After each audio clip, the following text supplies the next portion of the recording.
हम देखते हैं केवल हाँ, इस देश में जो भी लोकतांत्रिक प्रक्रिया बाबा साहब ने हमें दी है, तो वह इसके पहले भी गुम हो चुकी थी। कई सारे लोगों के जो स्वार्थ के कारण कई सारे उदाहरण बाबा साहब देते हैं।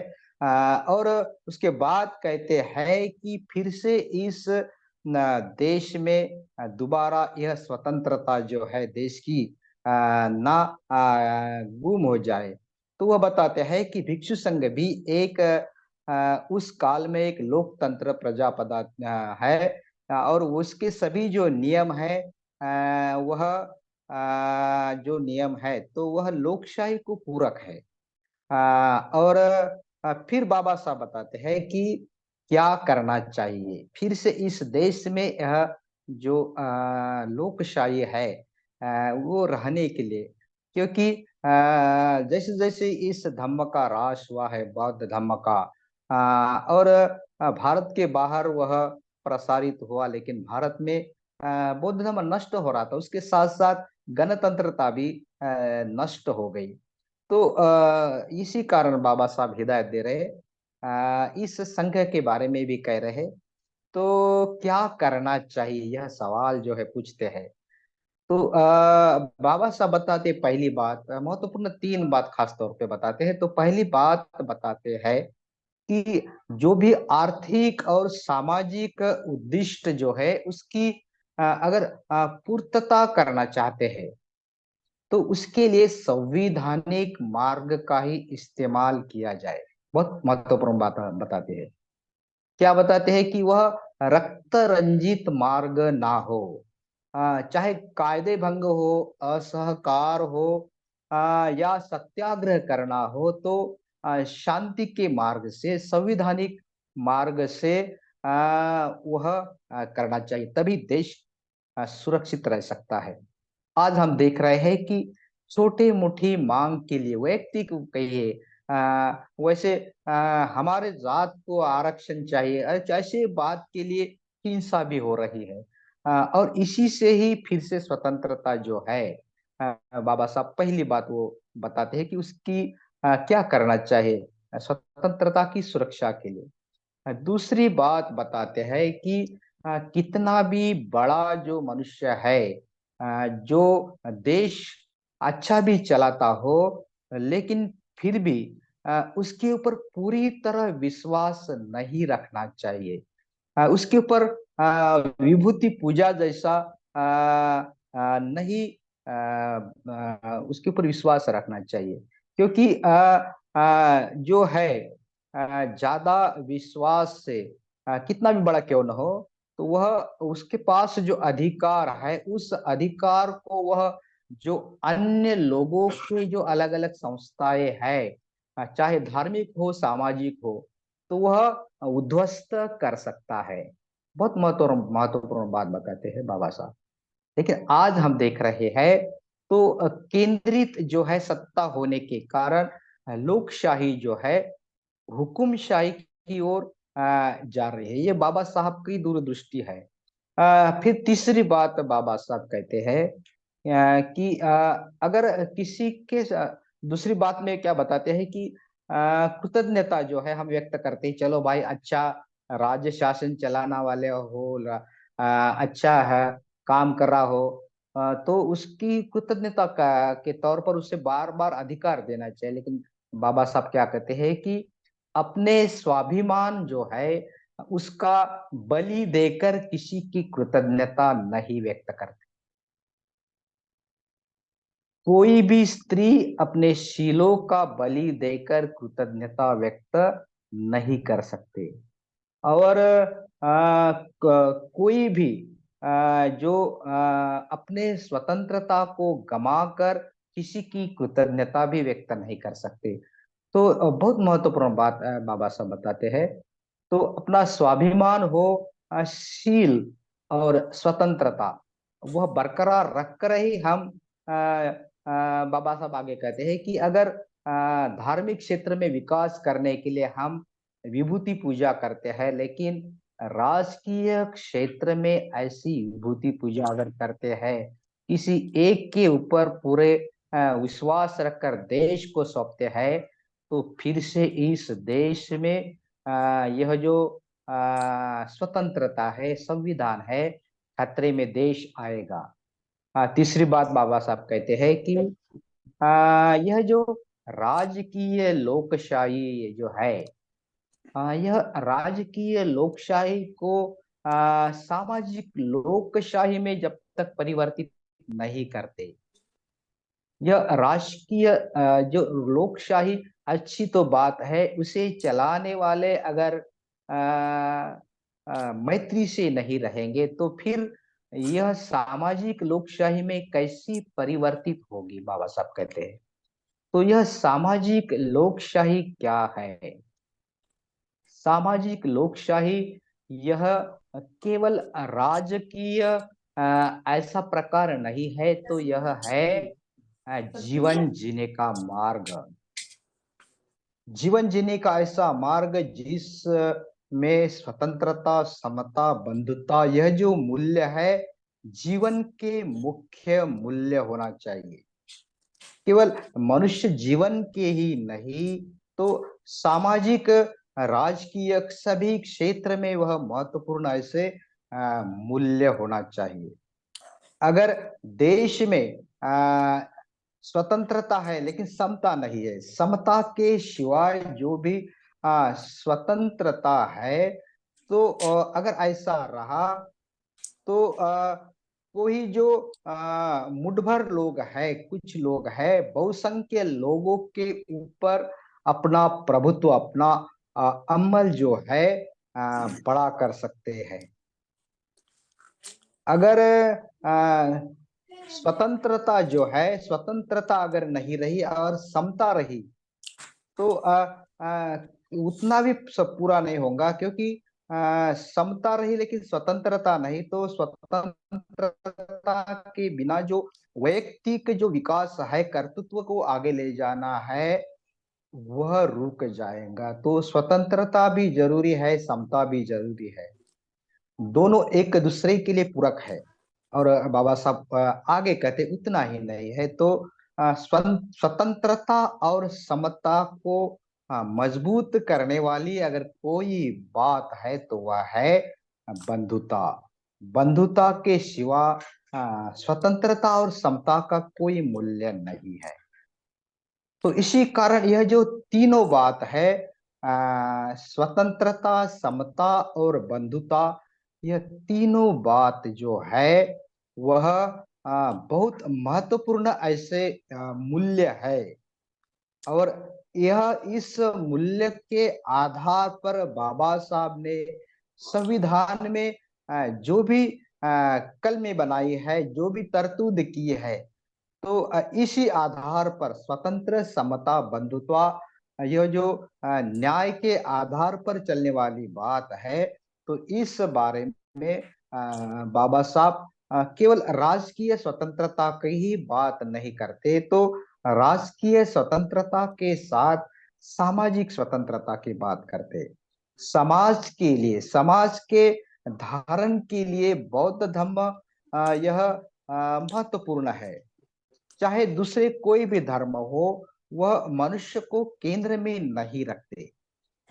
समाज के धारण के लिए तो धर्म की बात करते हैं, लेकिन समाज का धारण कैसा हो, अगर वह चातुर्वर्ण व्यवस्था के आधार पर अगर होता है, तो ऐसा समाज कभी भी सुखी नहीं रह सकता। इस वर्ण व्यवस्था में, भेद नीति में जो मानसिकता है, क्रिस्टो मनोविज्ञान की मानसिकता है, और उसमें आर्थिक विषमता भी बढ़ती है और सामाजिक स्तर में निर्माण होते हैं। जिस लोग इस स्तर में पिछले जाते हैं, उसका परिणाम भुगतते हैं। जो हम देख रहे हैं आज अपने देश में, श्रीमंत अधिक श्रीमंत हो रहे हैं और गरीब हो रहे हैं, जिसे आर्थिक विषमता की दरी कहते हैं। तो अगर इस भेद बढ़ता गया, चाहे आर्थिक विषमता हो या सामाजिक स्तर हो, जिसे चातुर्वर्ण व्यवस्था कहते हैं, तो अगर यह विषमता बढ़ती गई तो जो लोकशाही है यह केवल कागज पर रह जाएगी। यह लोकशाही की संरचना जो है सामाजिक लोकशाही के बगैर उद्ध्वस्त हो जाएगी। कितनी महत्वपूर्ण बाबा साहब बात बताते हैं। और सभी यह जो बात है उसका आधार जो है बंधुता है। अरे बंधुता के सिवाय बड़ा ना स्वतंत्रता और जान वाला। समता को प्लीज माइक को बंद कीजिए, होस्ट भी बंद कर सकते। तो स्वतंत्रता और समता के सिवाय उसके लिए बंधुता के सिवाय वह मजबूत नहीं रह सकती। तो यह बंधुता क्या बात है? सभी के प्रति समान ऐसा मैत्री का भाव, चाहे कोई भी हो, केवल इंसान है। इंसान चाहे कोई भी धर्म का हो, कोई भी जाति का हो, सभी के प्रति इंसानियत का जो रिश्ता है वही देश को मजबूत बना सकता है। इसी कारण ये जो प्रतिज्ञाएं जो है कि सभी भारतीय हमारे बंधु है, भगिनी है और हम सब एक है। तो यह जो बात है सभी के प्रति भातृत्व का जो भाव है, बंधुता का भाव है, समानता का भाव है, यह कहाँ से आता है? वह आता है बौद्ध धर्म से। जो बौद्ध धर्म में भिक्षु संघ जो है वह इस सामाजिक लोकशाही के आधार पर चलता, जहाँ पे शिलाचरण सदाचरण महत्वपूर्ण बात है। और इसी कारण बाबा साहब इस बात को भली भांति बार बार बताते हैं कि भगवान बुद्ध का धम्म यह सामाजिक सिद्धांत है। समाज को वह एक संघ मजबूत रखने के लिए यह काफी महत्वपूर्ण है। और जो कानून जो है, जो संविधान जो है देश को बांध के तो रख सकता है, लेकिन उसके साथ साथ बहुसंख्य के लोगों को इस नैतिकता के आधार पर वह बहुसंख्य के लोगों को नहीं बांध के रख सकते। हम देखते हैं कि जब एक साथ लोग इकट्ठा आते हैं, कोई जो असहकारिता हो या जो भी यह सामाजिक कोई आंदोलन हो, तो उसको नियंत्रित कानून नहीं कर सकते। बहुत बड़े लोगों को धर्म ही ऐसी बात है, वह नैतिकता के आधार पर एक संग रख सकते हैं। धर्म की ताकत बाबा साहब तभी पहचानते हैं। तो इसी कारण वह सामाजिक संदेश की बात करते हैं। तो सभी जो तत्वज्ञान है नीतिमत्ता के लिए स्वतंत्र समता बंधुता, यह जो तीन मूल्य तत्व जो बाबा साहब कहते हैं कि मेरे जीवन के मूल तत्व ज्ञान भी है, समाज के धारण के लिए भी मूल है, उसके साथ साथ खुद के विकास का भी यह तत्व ज्ञान मूल है।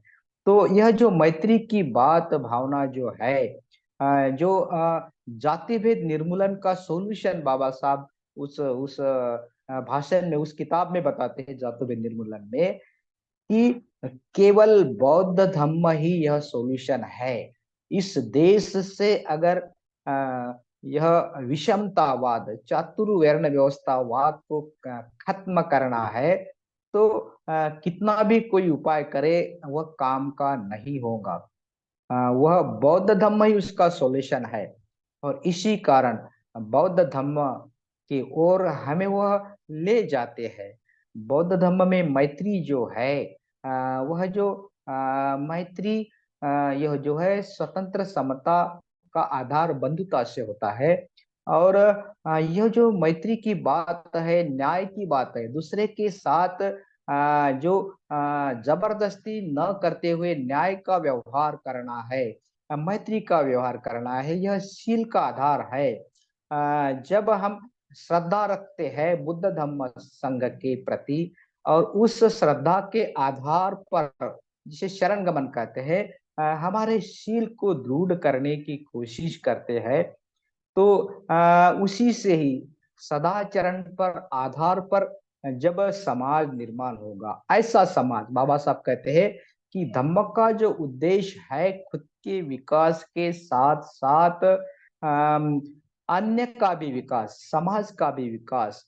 और इसी कारण धम्म का उद्देश्य कहते हैं कि मन की चेतना की ऊंची अवस्था निर्माण करना, मन का विकास करना। मन के विकास से ही समाज का और पूरे देश का, जगत का उद्धार हो सकता है। हर अगर मैत्री भावना करे तो ना किसी का कोई द्वेष करे, ना किसी को कोई मारे। तो ऐसा अगर सदाचरण के आधार पर अगर समाज निर्माण करना है, जिसे धम्म राज्य कहते हैं, तो सदाचरण के, धम्म के आचरण पर जो इकट्ठा काम करने वाले जो लोग हैं उसे ही संघ कहते। तो यह जो ऐतिहासिक संघ दिन है हमें यही बात की सीख देते हैं कि इकट्ठा जो है, जो प्रयास है, संघ निर्माण करता है खुद स्वयं का विकास, और उसके साथ साथ सभी इकट्ठा विकास करना, और उसके साथ साथ उसी से ही ऐक्य निर्माण होता है। तो यह जो मैत्री की शिक्षा है वह साधना के द्वारा, उसकी ध्यान की जो पद्धति है, समता भाव, जिसे मेत्ता विकास ध्यान कहते हैं। तो ध्यान के साथ साथ हमारे मन में जैसा जैसा मैत्री का विकास, करुणा का विकास अगर रहा, तो हम एक दूसरे के प्रति संवेदनशील होंगे, एक दूसरे को हम समझ सकेंगे। और अगर ऐसे अगर हम खुद के विकास और दूसरे के विकास के साथ आगे जाते हैं, तो यह जो शील के साथ साथ स्वयं पर कार्य करना है, और साथ साथ संघ को निर्माण करना है। संघ निर्माण करना का मतलब है कि समझो विचार, समध्येय, सभी की समान ध्येय दृष्टि, एक ही शरण गमन रखने वाले अगर इकट्ठा आकर प्रयास करते हैं, चाहे कुल हो, चैप्टर हो, कोई बिहार में हम वंदना लेते हैं, इकट्ठा ध्यान सीखते हैं, ध्यान करते हैं, चाहे ऑनलाइन क्यों न हो, हम बार बार अगर इकट्ठा आते हैं, जैसे वज्जी के नियम में बताया है, तो उसी से ही हम संघ को निर्माण कर सकते हैं। और वही ऐतिहासिक संघ की बात बाबा साहब उस राज्यसभा में कहते हैं कि भारत को जो यह लोकशाही है यह नई नहीं है, और भिक्षु संघ यह केवल राजकीय नहीं तो सामाजिक लोकशाही का उत्तम नमूना है। वह सभी जो विनय पिटक की बात बाबा साहब कहते हैं कि जो भी विचार विनिमय, चर्चा, पापदेशना, जो भी अपराध है उनको संधि देना, या कोई चुनाव करना, मतदान करना, लोकशाही को पूरक ऐसी सभी बातें भिक्षु संघ में होती है। और भगवान बुद्ध ने संघ को इसलिए निर्माण किया कि एक आदर्श ऐसा नमूना हमारे सामने हो भिक्षु के रूप में, और वह आचरण से ही खुद के मन की शांति अनुभव। हम देखते हैं उनके पास केवल 7 वस्तुएं है, कोई संपत्ति नहीं है, सादगी से भरा जीवन है, लेकिन वह सुख, शांति, आनंद से जीवन जीते हैं।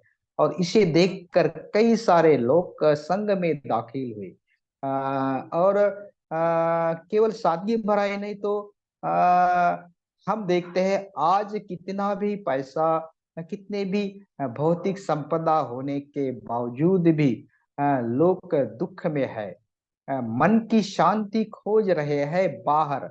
लेकिन यह जो साधना जो है हमें भीतरी शांति देती है। हम जब ध्यान साधना करते हैं तो हम हमारे चित्त को इकट्ठा जो बिखरा हुआ चित्त है, जो ऐसा चित्त जो अलग अलग स्व में विभाजित है, हमारी शक्ति जो है अलग अलग बातों में बटी हुई है।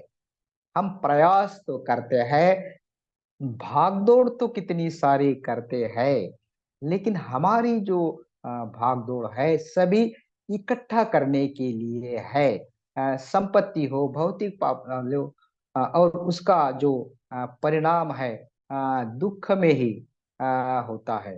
तो सुख क्या है? सुख के समान कोई शांति नहीं है। न थी राग समा अग्नि, न थी द्वेष समा कले, न थी खदा समा दुख, न थी शांति परम सुख। तो यह जो हमारे चित्त में निर्माण होने वाले जो अलग अलग क्लेश है, मूल क्लेश है, द्वेष है, लोभ है, अज्ञानता है, तो यह मल जो है वह एक राख के समान, अग्नि के समान, जलने वाले अग्नि की एक जो चिंगारी है, बड़ी आग पैदा कर देती है। तो इस मूल क्लेशों के साथ अगर भवचक्र में हम बार बार रहते हैं, संसारिता हो या हमारी आजीविका हो या परिवार समाज हो, जहां हम रहते हैं, हमारे मन के भीतर के मूल क्लेश ही हमें आगे नहीं बढ़ने देते। तो उसी को नष्ट करके उसके लिए साधना हम करते हैं, चित्त को शुद्ध करना, चित्त में आने वाले क्लेशों को टालना, उसका उच्छेद करना और कुशलता का विकास करना, यही धम्म की मूल शिक्षा है। उस कुशलता का संरक्षण करना, और इसीलिए हमें ध्यान मदद करती है। तो यह जो सीधा साधा कभी भी कर सकने वाला साधना का यह जो साधना की बात है, वह है कायगता सती। इन साधना के द्वारा जब हम कायगता के भीतरी भाग में, कायगता के बाहरी भागों में कायानुपस्सी को विहरने का अभ्यास करते हैं, तो बाहरी जो हमारे इर्द गिर्द में कई सारे लोग हैं, इस देश के सभी भाई बहन है, तो बंधुत्व जो है हमारे भीतर, चित्त के भीतर पलती है। और वही जो बंधुता है, वही जो मैत्री है, स्वतंत्र और समता को मजबूत करती है। वही जो बाबा साहब का सपना है कि प्रबुद्ध भारत को नया निर्माण करना, नए समाज, ऐसा नया समाज जो बौद्ध संघ के, बौद्ध धर्म के आचरण के द्वारा संघ को निर्माण करे। और हम अगर बाबा साहब के संविधान दिन के प्रति उनको अभिवादन करना चाहते हैं, या इस ऐतिहासिक संघ दिन को हम याद करना चाहते हैं, तो सबसे पहले हमारे चित्त को साधना के द्वारा शुद्ध करना होगा, स्थिर और शांत करना होगा। और जैसा जैसा चित्त एकाग्र शांत होगा, तो इस कायगता सती के अभ्यास के द्वारा हम कई सारे दुख दैर्मनस्य को नष्ट करके, न्याय को स्थिर करके सुख की ओर जा सकते हैं। और यही बुद्ध कहते हैं कि सतिपट्ठान यह ऐसा सीधा डायरेक्ट मार्ग है जिससे हम सुख की ओर, शांति अमृत पथ की ओर, निर्वाण की ओर जा सकते हैं। तो बहुत बहुत धन्यवाद, सभी ने शांति से सुन लिया। थैंक यू और आभारी हूँ। बहुत ही